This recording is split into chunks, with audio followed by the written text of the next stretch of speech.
Hi, this is Paul. Now, I've been making videos about politics and religion for a couple of weeks, and we did my conversation with Jess about the U-shaped story. Burn Power has recommended some things to me that I'm going to bring into this. And just this morning, the Critical Drinker released another video in his Why Modern Movies Suck. They Teach Us Awful Lessons series, which I thought was very good. And so we'll start with that. But I think when you listen to this, I want us to pay attention to that which inside of us comes to the judgment of whether something is good or not good. So let's start with the drinker, because I thought this was good.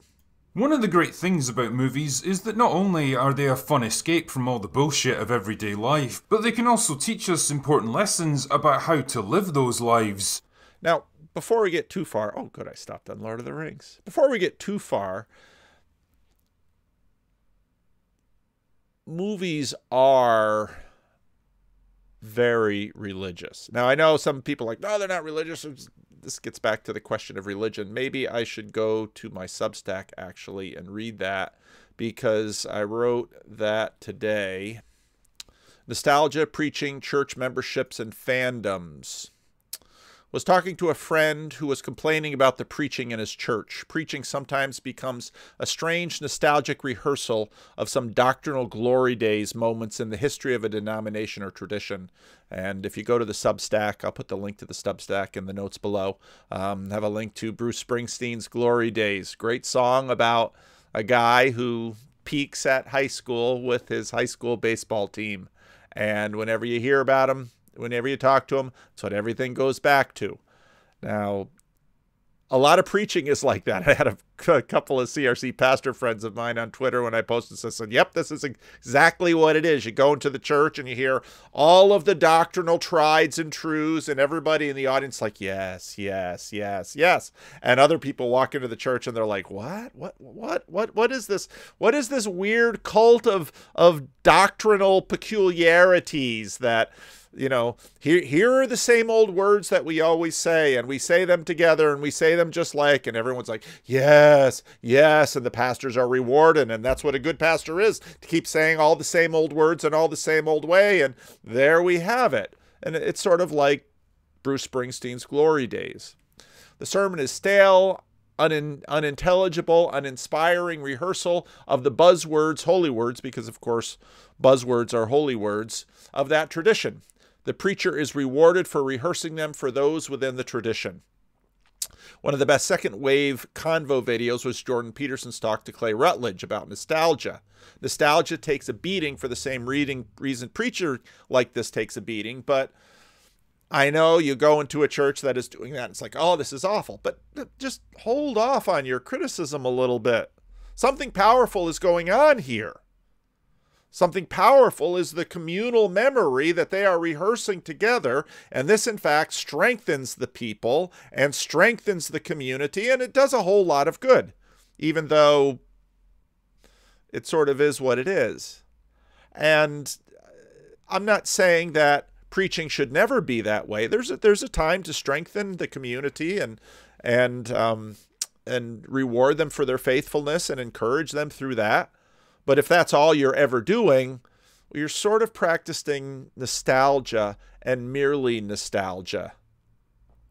But it makes no sense to outsiders. And you know, I've done some videos on the death of the Christian Reformed Church, and certainly Christian Reformed Church has a problem with this.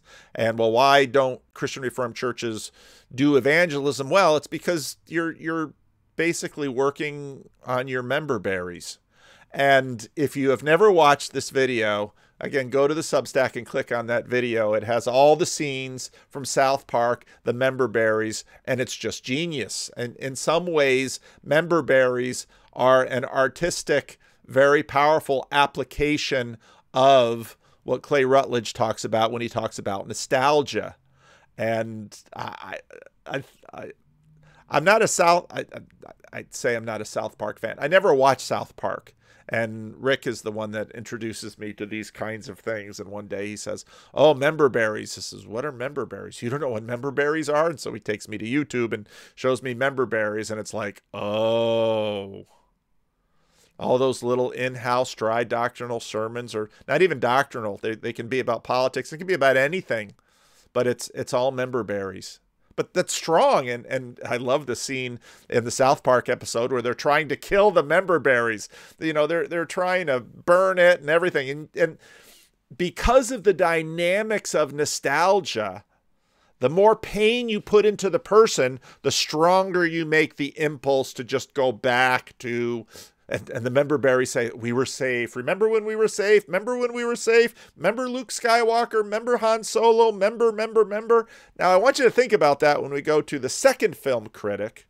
But it's also a piece of what's going on in terms of Americana. And this, I thought Clay Rutledge put it together very well. This is a powerful thing in us. And then I take a couple of clips. Well, maybe I'll play those clips now because, hey, why not? It's my YouTube channel. I can. Oops. Oh, come on. Why aren't you going through? Oh, now I'm really annoyed. I've just been playing with the clips feature in YouTube, and it's a pretty powerful feature. I wish they'd give us more than 1 minute. I have other ways of finding these things. Let's try this one. Come on, you can do it.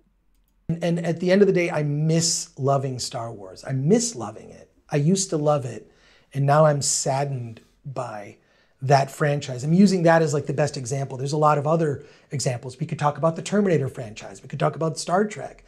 We can talk about these sort of dead franchises that have sort of lost their way. But when you look at, like, I just saw a documentary called Laddie, L-A-D-D-I, about Alan Ladd, the visionary studio executive who basically greenlit Star Wars and protected George Lucas. I'm just afraid we're never going to see another George Lucas, right? We're never going to see another real creative visionary that changes the industry. Now, how good was George Lucas, really? Remember berries? Remember Luke Skywalker? Remember Han Solo? Remember Chewbacca? Remember the Ewoks? Remember the lightsaber? Remember the... I mean... Now, again, I have this...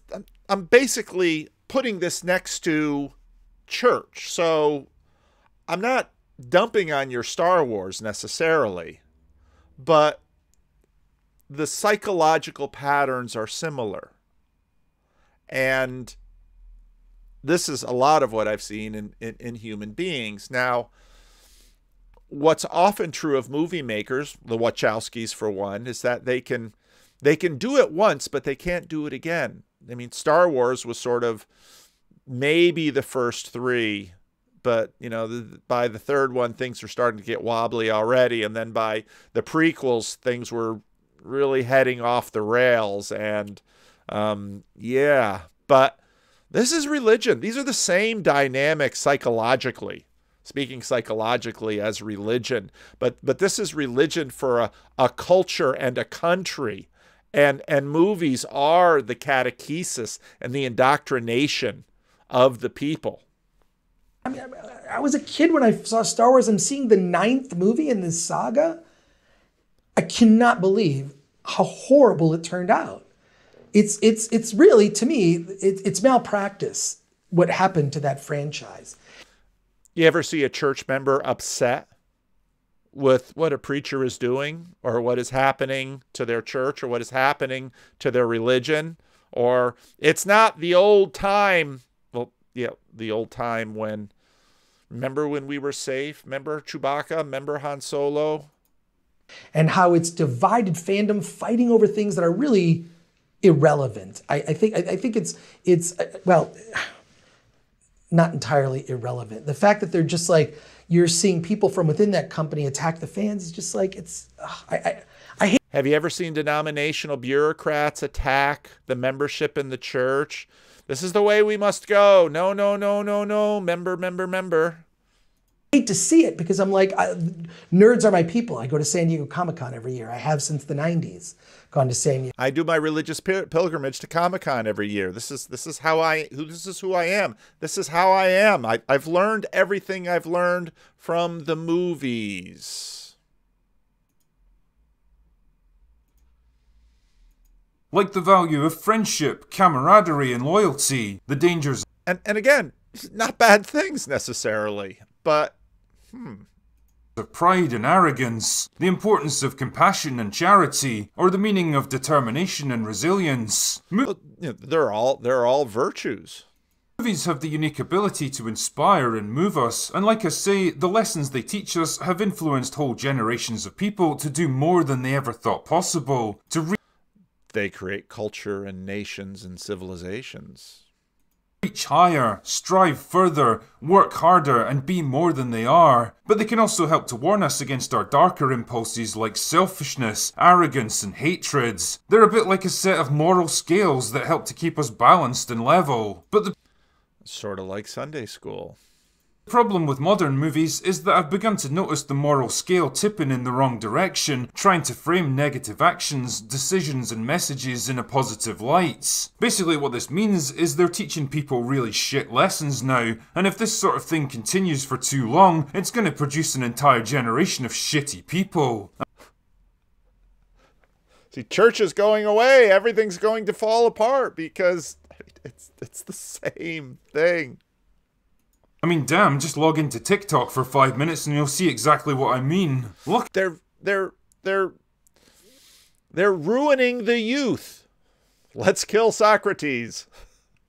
luckily, the drinker is here to help. And truly, who better to balance the scales of morality than a barely functional Scottish alcoholic who considers it a major win if he wakes up in his own house? So join me for another episode of Why Modern Movies Suck. Now, for our first example, let's take a look at the 1998 Disney animated movie Mulan. A movie that I loved. Because kids watch movies a lot, and Disney was not a favorite in our household, but one way or another we watched this movie and thought this was a good movie. There's a lot to this movie that's really good.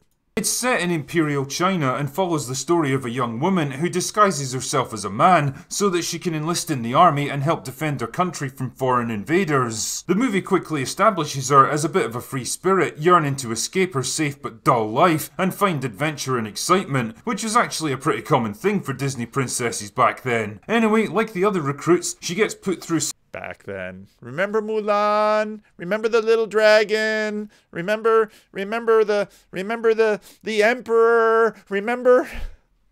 some rigorous training to teach her how to be a soldier, and because she's smaller and weaker than the others, naturally she struggles to keep up with them. Her commanding officer doesn't think much of her, and neither do the other recruits. She even comes close to flunking out more than once, but through a combination of intelligence and sheer fucking determination not to give up, she's eventually able to turn situations to her advantage. She even wins over the respect of her commander, And what a great moment in the movie. You know, everything's going wrong for little Mulan, and, you know, her father's going to go out and he's going to fight the war, but he's a cripple and she loves him. She can't let him, so she goes, but she's a girl and everyone's big, tough, strong, and they've got the songs. And, I mean, I love the movie. I love this movie. And then, of course, it's all going to be bad, and they have this challenge, and nobody can get up the pole. And she figures it out, and... you know, it's just a lovely movie.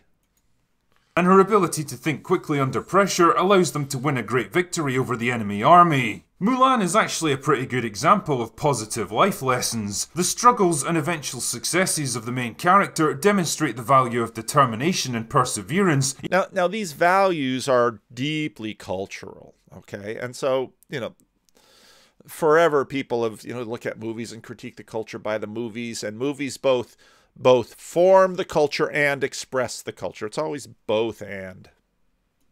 Even when the odds are against you, that a person's worth isn't defined by the size of their muscles, and even if you're not as big and strong as other people, it doesn't mean that you can't go on to achieve great things. It's all about playing the hand that you're dealt, even and different people with and in the movie different people with different strengths will contribute different things to the overall effort. And this is where we get into the hero's journey, that the hero's journey isn't just the transformation of the individual. The hero's journey is the transformation of the community and the world.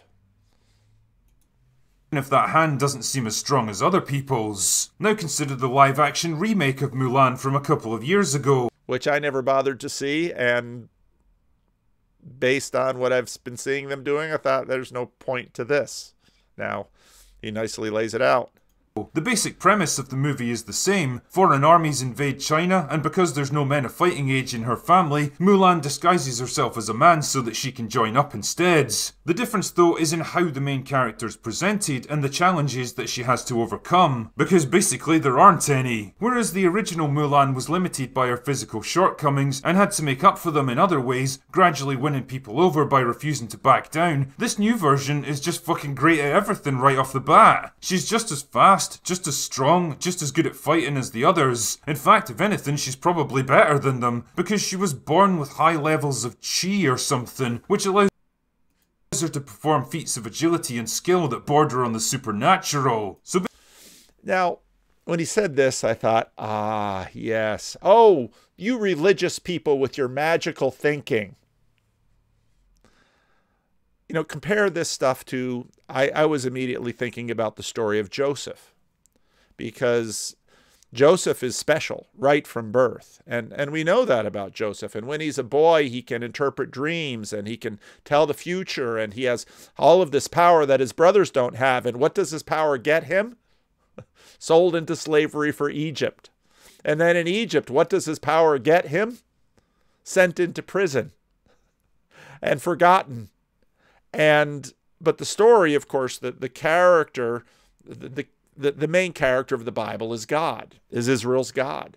How Israel's God moves through people, moves through time, moves through events, moves through history, and achieves what he's setting out to achieve. So, but Joseph, of course, doesn't just go from winning to winning. It's no story. He struggles and he loses, and well, we'll now think about Joseph as you listen to the rest of this. basically, all the challenges and problems that made life so difficult for the original Mulan are pretty much non-existent here. And well, it kind of undermines what used to be a pretty inspiring message, whereas the original film taught... Now, of course, it was inspiring because all of us are given some grab bag of skills and liabilities, of opportunities and obstacles. And for the most part, we have to work and try to overcome them. And sure, some people seem to have everything handed to them, and a lot of people suffer and struggle, and it never seems fair and all of that. But yeah, life is struggle. People the value of hard work, determination and perseverance, even if things aren't going in your favour. The new movie gives them a character that's just awesome because, well, she was born that way. She doesn't really have to earn her special abilities, she doesn't have to work hard or strive to overcome adversity, she just kind of does it because she already has what she needs. And shit man, that seems like a pretty crappy lesson to apply to your own life. Like, especially if you're not super.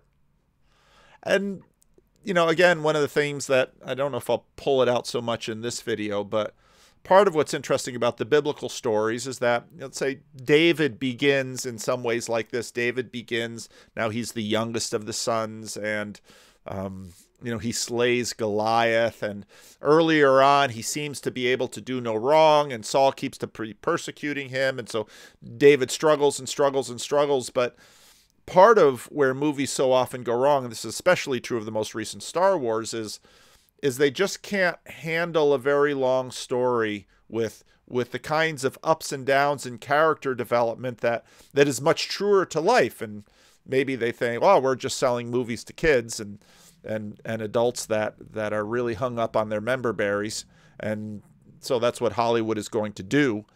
But in a really good long story, like, let's say, the story of David in the Old Testament, well, David isn't just a superhero all the way through. He has his moments that are exceptional, and then he has his tremendous failures, and he doesn't even necessarily end all that well. Now, in the end, he finally picks Solomon and Bathsheba and Nathan as sort of his cohort, and you know, there will be a struggle for power in that, but, and you know, he sleeps with Abishag, and of course, I mean, it's complex like real life, but again, partly because of the way that the Bible works, it's always God underneath that is moving the story forward, and therefore you can go through multiple generations. Imagine going into every situation firmly convinced that you're already perfect and you'll just naturally succeed because you already have what you need. In fact, if anything, that reminds me more of Anakin Skywalker from the Star Wars prequels. So let's take a quick look at him, shall we? Anakin starts out as a good man who came from humble beginnings and has the potential to become the most powerful Jedi who ever lived. He's strong with the Force and quickly learns to develop his abilities, but He's got those midi-chlorians. Enormous potential and rapid rise to power gradually stokes a sense of arrogance, entitlement and impatience. He feels like it's his destiny to reshape the world and make it a better place, and quickly gets frustrated. And you can see in here, this is how we pass on culture to people.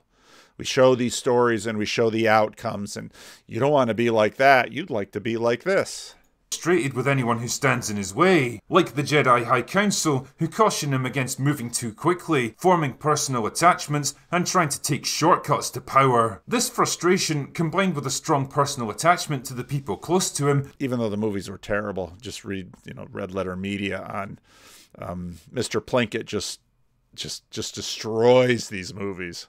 Makes him vulnerable to manipulation by sinister characters who want to use him for their own ends. And eventually, this combination of personal flaws and outside interference pulls him to the dark side of the Force, turning him against the people that love him most. And his inflated belief in his own superiority ultimately costs him everything. It's an interesting character arc that underlines the key message about Anakin's fall from grace. Taking the quick and easy route to power and success might give you short-term gains, but ultimately it's going to lead to long-term losses and disaster. Skill and talent that isn't tempered by wisdom, restraint and experience eventually leads to arrogance, impatience and a dangerous overestimation of your own abilities. And well, look how that one turns out. It's a cautionary tale that warns us against the dangers of hubris and suggests that the longer, harder road is what builds character, resilience and wisdom, the things that'll serve you best in life. As a point of comparison, consider Anakin's modern day counterpart, who basically has all of his strengths and potential, but none of his weaknesses or character flaws. Despite her enormous potential with the Force, and her abilities that just seem to come out of nowhere with no training or instruction, Rey never gives in to anger, impatience, hubris, or a lust for power. She's consistently portrayed as stoic, altruistic, compassionate, brave, resourceful, and pretty much perfect in every way. And fuck me, it's more boring than a low-budget Bruce Willis movie. Just like and this is where you get into sort of Peterson's Darwinian. I know when, you know, early on in the Peterson first wave, you know, the Peterson's detractors went in at him for his Darwinian version of truth, but that Darwinian version of storytelling is in some ways the greater point, that characters like this are forgettable. Why? Well, we're not exactly sure why, are we? Well, we can list reasons for it right now, and they're very valid, but if we had to sort of sum up what words we would use for things that work and things that don't, well, he just said one, boring. Well, she's boring. And this gets into this. Peter Kraft likes to make the point that one of the strangest things about Christianity is that his hero isn't boring. And of course, Tom Holland's point that he makes about those books, that you had to write a story about basically God, who would become man and die the death of a slave, and have it scale to be interesting to the whole panoply of cultures and times for the last 2,000 years ago, 2,000 years, and 4 authors did it all about the same individual. And when we try to make characters about perfect people who have power and morality, well, they just don't work. They're not entertaining. They're boring. they're not fun. Or maybe they're fun sort of in the way that candy is good, but you eat enough of it and it's like, no, I'd better have some protein or I'm just going to feel like crap. Like with the new version of Mulan, there's no particular challenge, obstacle, or shortcoming that Rey struggles to overcome. She already has everything she needs to succeed in life, and so there's nothing in particular to learn from her. Wow, what an inspiring example for all of us. And that's not even counting all the other horrendous life lessons to be learned from the new Star Wars movies, such as, you should always blindly trust authority figures and do exactly as they command, even... This one is amazing because, again, where I want to go with some of this establishment Protestantism becoming the invisible religion behind our culture. This is something that in the counterculture in the 60s is really sort of worked through. How do we relate to authority and never trust the establishment? Well, that reactivity, that parasitic move, then just creates a new establishment. And that was Steve Jobs' move in his Stanford address, where Jobs, never trust authority. Well, should I trust you? You're Steve Jobs. You're speaking at a podium at Stanford University. Aren't you the authority? So I should not listen to your admonition to never trust authority? See, and this is where you get the parasitic instability that doesn't work, which is because it just keeps eating itself. Even if their orders make no sense and run contrary to everything you know to be right. Battles and wars are won by protecting people you care about at all costs, even if that means preventing them from sacrificing themselves to save a much larger group of people that you care about. Tell that to Ukraine. Running amok and randomly destroying property for a few minutes is the perfect way to enact meaningful social and political change on a planetary scale. Your family legacy and heritage... I remember that scene in that movie. I'm watching that movie and it's like, this? is less important than who you are as an individual. You have no place in this story. You come from nothing. You're nothing. Oh wait, apparently your heritage does matter. You are a Palpatine. Oh wait, now you can just choose your own heritage or something. Rey Skywalker. I'm so... See, movies both form and they express. And what was just expressed there is exactly where our culture is going. And it's like, that doesn't make any sense. That's not going to stand the Darwinian test of time. So fucking confused. Now allow me to direct your attention to Wonder Woman 1984, the sequel to the original Wonder Woman, which basically destroyed the character and the franchise that she was part of. Now, and yeah, this is a pretty good one too, and follow the male-female dynamics here.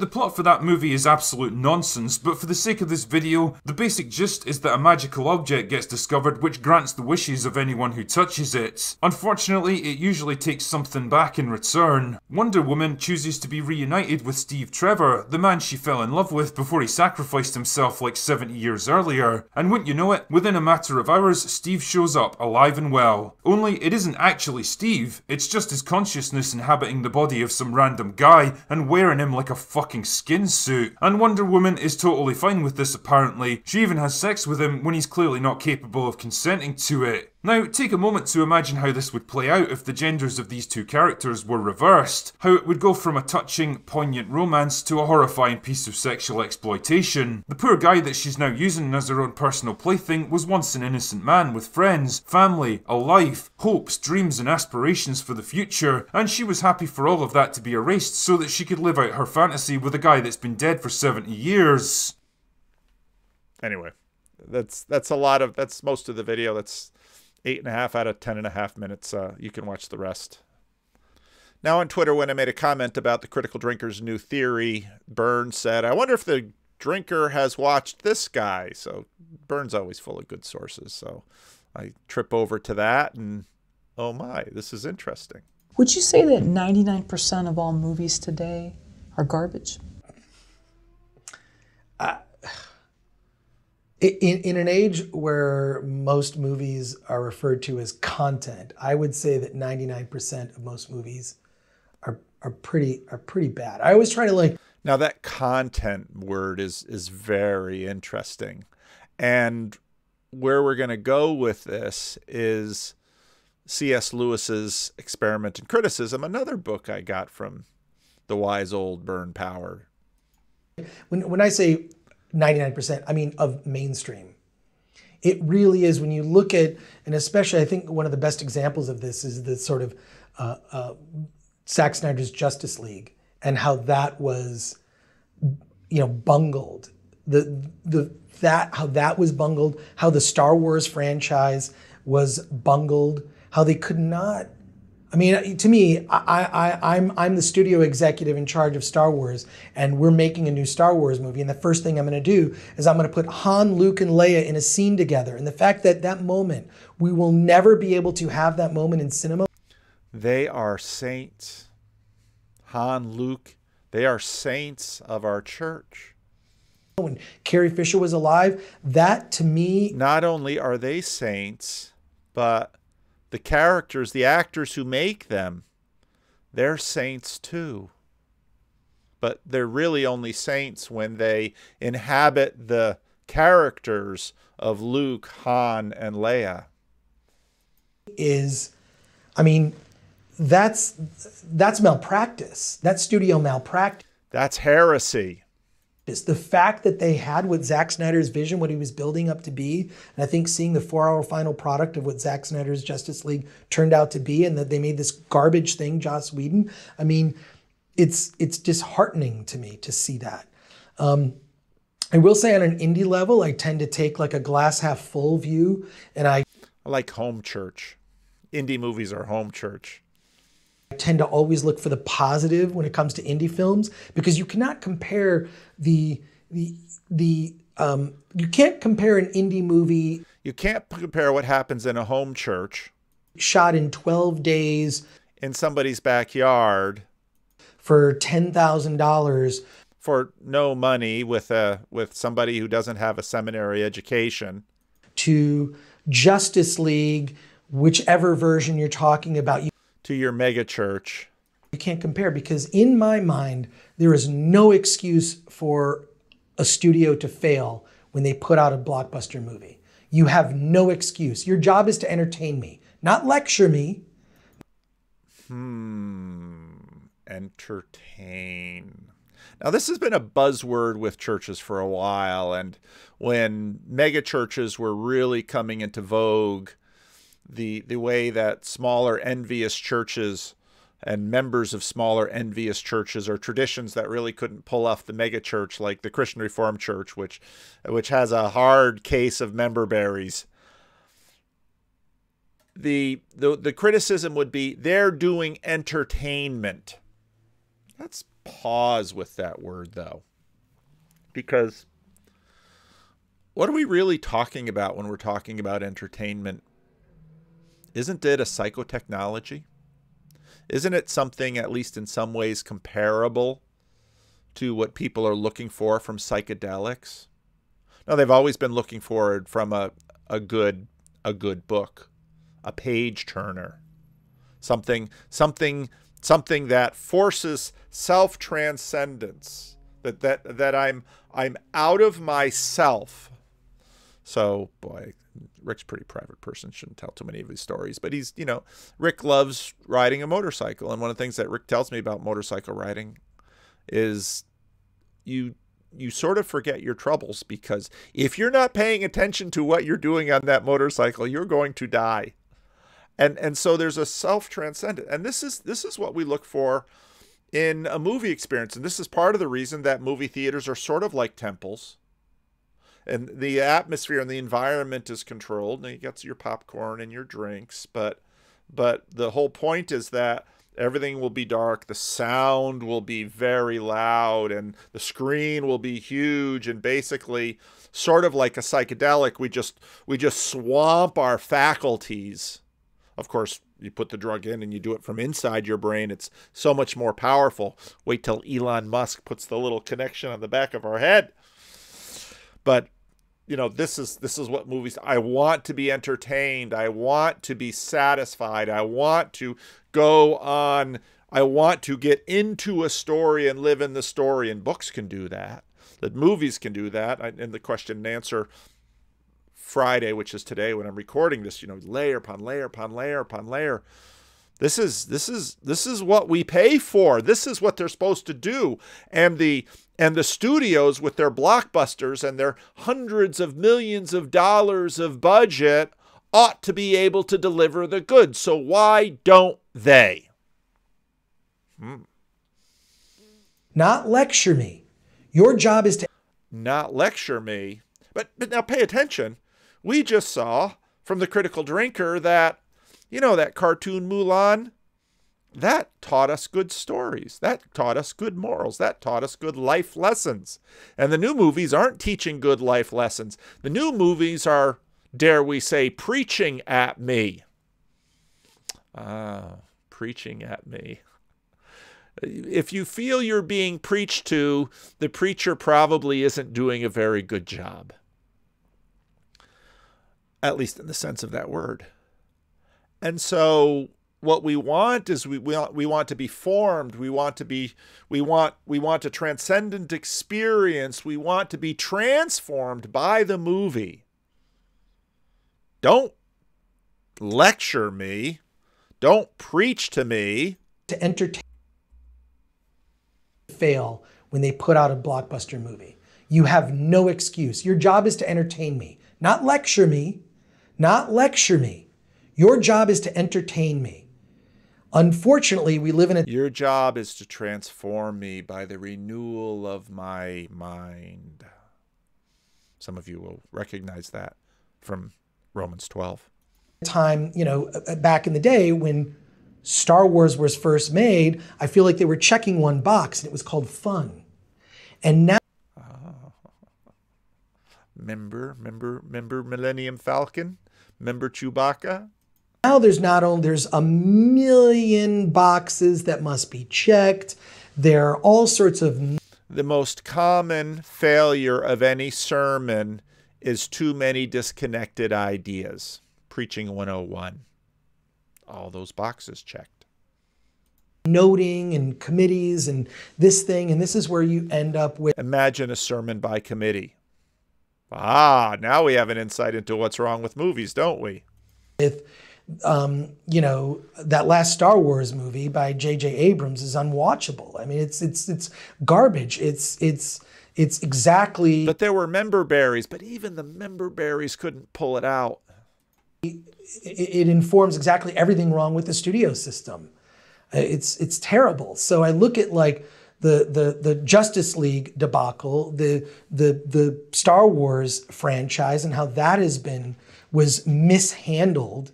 And I look at that and I just think, how could that have been done? Where was they're ever like looking at like the fans and what they think? You know, what did the fans think of this stuff? Are they satisfying the fans? I was going to say you'd be surprised, but you might not be surprised at how, and I've seen this, church leadership despises their own membership. It happens. Studio execs despise the fans. Most normal people don't care, you know, like is it entertaining? I'm taking my family, especially how expensive it is to the movie theater experience, which is going away, right? The theatrical experience of seeing a movie is going away. You had better entertain me.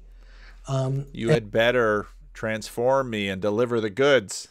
And I think that whether Hollywood notices it or not, I think that people don't really like politics woven into fairly mainstream, which should be mainstream.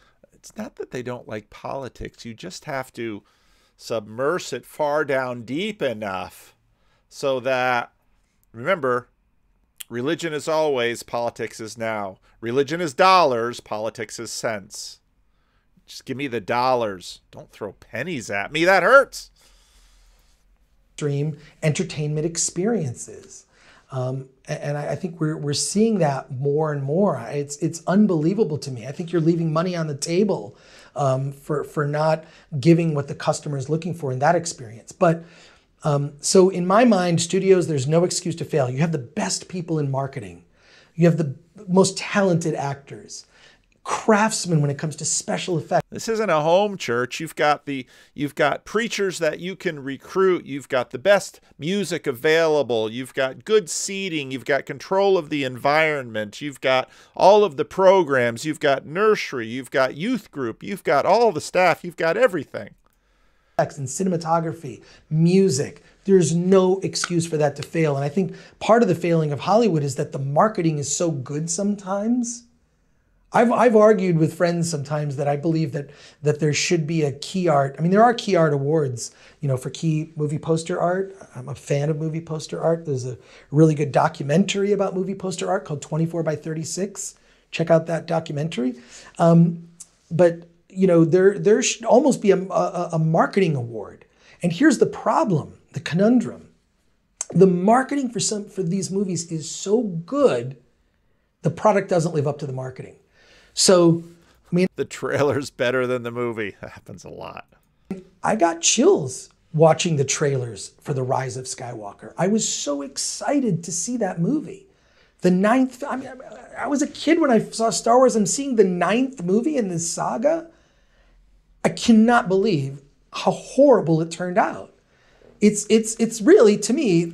He's going to deconstruct his Star Wars religious experience. Now, I want to shift gears here a little bit. This is C.S. Lewis's An Experiment in Criticism. And again, I'm going to use my Logos Bible software because I have a bundle of Lewis works in Logos. Makes it easy to find things. Lewis has this book on criticism because, of course, his day job is English literature, which was very new when he started teaching. After the First World War. In this essay, I propose to try an experiment. Literary criticism is traditionally employed in judging books. Any judgment it implies about men's reading of books, now men's is the generic there, so reading of books is a corollary from its judgment on the books themselves. In other words, we're judging the books. It's a good book or a bad book. It's a good movie or a bad movie. At the end of the chapter, he says, yeah, this can be true of other forms of art, and it's certainly true of movies, and I'll use it for that. Bad taste is, as it were by definition, a taste for bad books. I want to find out what sort of picture we shall get by reversing the process. Let us make our distinction between readers or types of reading the basis, and our distinction between books the corollary. In other words, let's hold off a little bit on deciding whether a book is good or bad, and let's focus our attention from the book onto the reader. Because we all sort of imagine that the readers are generic and the books are making the difference. What if, in fact, reading is done for different reasons, and not all reading is alike? Now, this is where we get into Chris Gore. Chris Gore's quip about content. What are we looking for from these things? I think this is worth trying because the normal process seems to involve almost continually a false implication. If we say that A likes or has a taste for the women's magazines and B likes or has a taste for Dante, it sounds as if likes and taste have the same meaning when applied to both. As if there is a single activity, though the objects to which it is directed are different. But observation convinces me that this, at least usually, is untrue. Already in our school days, some of us making our first response to good literature, others, and these were the majority, were reading at school, The Captain, and at home, short-lived novels from the circulating library. But it is apparent that the majority did not like their fare in the way we liked ours. It is apparent still the definition leaps to the eye. In the first place, the majority never reads anything twice. Now, this is interesting. And this is going to get into this question about movie criticism and movie nerds who will develop different tastes for movies. But the question is, What are they looking for from the movie? Is this content? It's sort of like eating for subsistence versus eating for criticism of food. We have all known women who remember a novel so dimly that they had to stand for half an hour in the library skimming through it before they were certain that they had once read it. But the moment that they became certain, they rejected it immediately. It was for them dead, like a burned out match, like an old railway ticket, or yesterday's paper. They had already used it. In other words, oh, I've read this. Oh, I've watched this. Are there things that you return to again and again and again? Watch children consume content. Peterson talks about this with Pinocchio and his kids. I saw this with Mulan and my kids, and especially, one of the best Disney cartoons, Robin Hood. And there's some really interesting videos on YouTube, going into Robin Hood. But I've heard this before. I've seen this before. I've read this already. I don't need to read it again. And Lewis says, well, what's with that once reading something? Is it just the matter of the book? Well, that'll be part of the story, and that does come out in this. But it's also what the reader is looking for in it. Secondly, the majority, though they are sometimes frequent readers, do not set much store by reading. They turn to it as the last resort. They abandon it with alacrity as soon as an alternative pastime turns up. And now with the ubiquity of screens, well, why read a book when I can listen to an audiobook or better yet, watch a movie? And many adults today don't read at all because there are so many alternatives to reading. It is kept for railway journeys, illnesses, odd moments of enforced solitude, or for the process called reading oneself to sleep. They sometimes combine it with desultory conversations, often with listening to the radio. But literary people are always looking for leisure and silence in which to read and to do so with their whole attention. And this, of course, was Lewis. Just give me a book and get away from me so I can be alone with my book. My precious. Well, there's going to be a lot of layers to this. When they are denied such attention and undisturbed reading even for a few days, they feel impoverished. Thirdly, the first reading of some literary work is often to the literary. Now he's starting to qualify. Now we have literary people and non-literary people. An experience so momentous that only experiences of love, religion, or bereavement can furnish a standard of comparison. Their whole consciousness is changed. They have become what they were not before. Oh, transformation.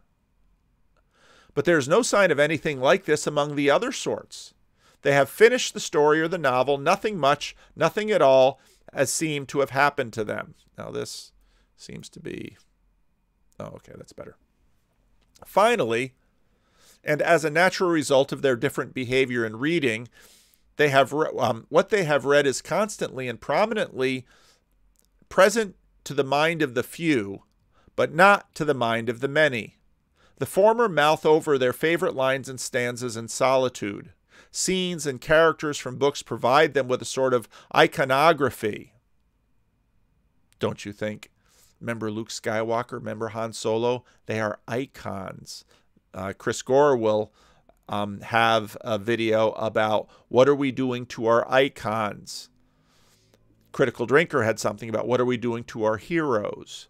Now, I would say that movie and literature, they're going to have different people. And so there's going to be a lot of different layers in this. And in my not in my adult Sunday school class, in the question and answer today, I talked about some of the complexities between movies versus books and all of that. And that's all true here too. But what we learn from Lewis can sort of be transposed onto the movie thing.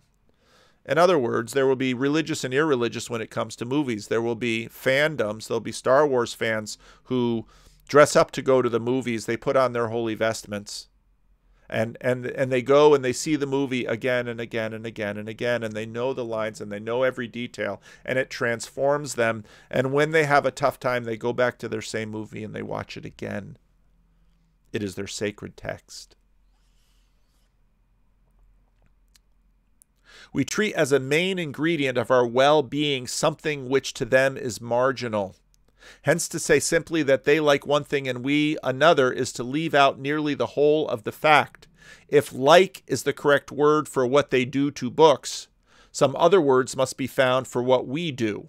Or conversely, if we like our kind of book, we must not say that they like any book.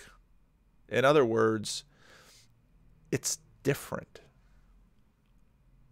If the few have good taste, then we have to say that there's no such thing as bad taste exists. For the inclination which the many have to their sort of reading is not the same thing. And if the word were univocally used, it would not be called taste at all. He says, I'll concern myself with literature, but this can be applied to many different things. It is in the logical sense an accident that readers of the one kind are many and those of the other are few. And now when it comes to movies, the numbers of people might be quite different than books. Books ask more in some ways of their audience than movies. And the two kinds are not characterized by their numerical terms. Our business is with different ways of reading. Common observation that has already enabled us to make rough and ready description, but we must try to penetrate further. The first step is to eliminate some hasty identification of the few and the many. Some critics write of those who constitute the literary many as if they belong to the many in every respect, and indeed to the rabble. They accuse them of illiteracy, barbarism, crass, crude, stock responses, which, it is suggested, must make them clumsy and sensitive to all the relations of life and render them a permanent danger to civilization. It sometimes sounds as if the reading of popular fiction involves moral turpitude. I do not find this born out of experience. I have a notion that these many include certain folks who are equal or superior to those of the few in psychological health, in moral virtue, in practical prudence, good manners, and general adaptability. And in religion, I did my point about the sophisticated and the simple, and I often find, in fact, that it is the simple, even if they're eating a generous diet of member berries, that sometimes, in terms of what I measure to be someone's capacity for Christian performance, they outlove those who are sophisticates and have, let's say, a refined sensibility to the finest points of theology. We all know them well, that we, the literary, including no small percentage of the ignorant, the caddish, the stunted, the warped, and the truculent, with the hasty and wholesome apartheid of those who ignore this, we must have nothing to do. In other words, Lewis says, don't just look at those college professors with their snooty noses. Pay closer attention, because something is happening with literature that is not just about good taste and bad taste. Not just about the sophisticated and the simple. If it had no other defect, it would still be too diagrammatic. The two sorts of readers are not cut off by immovable barriers. Individuals who once belonged to the many are converted and join the few. Others desert from the few to the many. And we often sadly discover on meeting an old schoolfellow, those who are on the popular level as regards to one art may be deeply appreciative of another. Musicians sometimes have deplorable preferences in poetry, and many of those responses to all the arts are trivial, may yet be people of great intelligence, learning, and subtlety. Thus, the later phenomenon does not surprise us much, because their learning is such a different sort from ours, and the subtlety of a philosopher or a physicist is different from that of a literary person. What is more surprising and disquieting is the fact that those who might be expected ex nihilo to have a profound and permanent appreciation of literature may in reality have nothing of the sort. They are mere professionals. Perhaps they once had the full response, but the hammer, hammer, hammer on the hard, high road has long since dinned it out of them.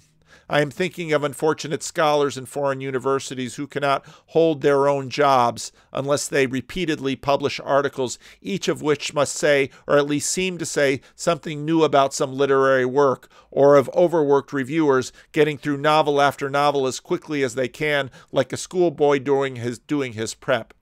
For such people, reading often becomes mere work. The text before them comes to exist not only in its own right, but simply as raw material, clay out of which they can complete their tale of bricks. This happens to preachers. Accordingly, we often find that it is in their leisure hours they read, if at all, as the many read. I well remember the snub I once got from a man to whom, as we came away from an examiner's meeting, I tactlessly mentioned a great poet on whom several candidates had written answers. His attitude, I've forgotten the words, might be expressed in the form, "Good man, good God, man, why do you want to go on after hours? Didn't you hear the hooter blow?" For those who are reduced to this condition by economic necessity and overwork, I have nothing but sympathy. Unfortunately, ambition and combativeness can also produce it. And however it is produced, it destroys appreciation. The few whom we are seeking cannot be identified with basically the cognizant. Neither the gigadibs or the gigadibs or the dry as dust as necessarily among them. Still less is the status seeker, as it were, or were families and circles in which it is almost always a social necessity to display an interest in hunting or county cricket or the army list. So there are others where it requires great independence not to talk about and therefore occasionally to read the approved literature. See, this stuff doesn't go away. Especially the new and astonishing works and those which have been banned or become in some way the subject of controversy. Readers of this sort, this small vulgar, act in one respect exactly like those of the great vulgar. They are entirely dominated by fashion. They drop the Georgians and will begin to admire Mr. Eliot. Lewis early on did not like T.S. Eliot. Acknowledge the dislodgement of Milton and discover Hopkins at exactly the right moment. They will not like your book if the dedication begins with 2 instead of 4. Yet while this goes on downstairs, the only real literary experience in such a family may be occurring in the back bedroom, where a small boy is reading Treasure Island under the bedclothes by the light of an electric torch. The devotee of culture is, as a person, worth much more than the status seeker. He reads as he also visits the art galleries and concert rooms, not to make himself acceptable, but to improve himself, to develop his potentialities, to become a more competent man. He is sincere and may be modest. Far from trotting along obediently with the fashion, he is more likely to stick too exclusively to the established authors of all periods and nations, the best that have been thought and said in the world. He makes few experiments and has few favorites, yet this worthy man may be, in a sense I am concerned with, no true lover of literature at all. He may be as far from the man as one does, as far from that as a man who does exercise with dumbbells every morning may be from the lover of games. The playing of games will ordinarily contribute to a man's bodily perfection, but if that becomes the sole or chief reason for playing them, they will cease to be games and become mere exercise. So Lewis is going to get into this question of using content. How do we use it? Do we use it to gain status? Do we use it to earn a living? And Lewis wants to differentiate it in a sense from the true lover. who, in fact, becomes the feminine partner to the masculine piece of work. Did some talk about feminine and masculine. Wants to be ravished by the movie, wants to be ravished by the book, wants to be taken in, wants to be possessed by the spirit that is there. And we have this on many different levels and in many different intensities. But this is what the game is about, isn't it? We human beings, for all in our modern era, want to be individual pioneers of the world. Masculine. But we long to be transformed and changed and brought together, the body of Christ, the bride of Christ. And so in this dance with movies, what are we seeking? Well, we're seeking the kingdom of heaven. We're seeking good preaching. We're seeking something that holds true, not just for now, but forever. We're seeking the classics, not because it gains a status to drop the right books, but because there's something in here that is changing us and transforming us. There's a gyroscope deep within. We can sense it with meaning sometimes. We can find it in other ways. But it is drawing us to itself. It had better be something that draws us to grow us up to be sons and not to be used as food. I'm about out of time, and let me know what you think about this. Again, C.S. Lewis's book, An Experiment in Criticism, begins to get into this in terms of, well, why steal away with the book in order to be ravished by the story? And when we go to the sacred hall and we look at the sacred screen and we find that the priests have contempt for the worshipers, well, we deconstruct and we revolt and we walk away. Leave a comment. Let me know what you think.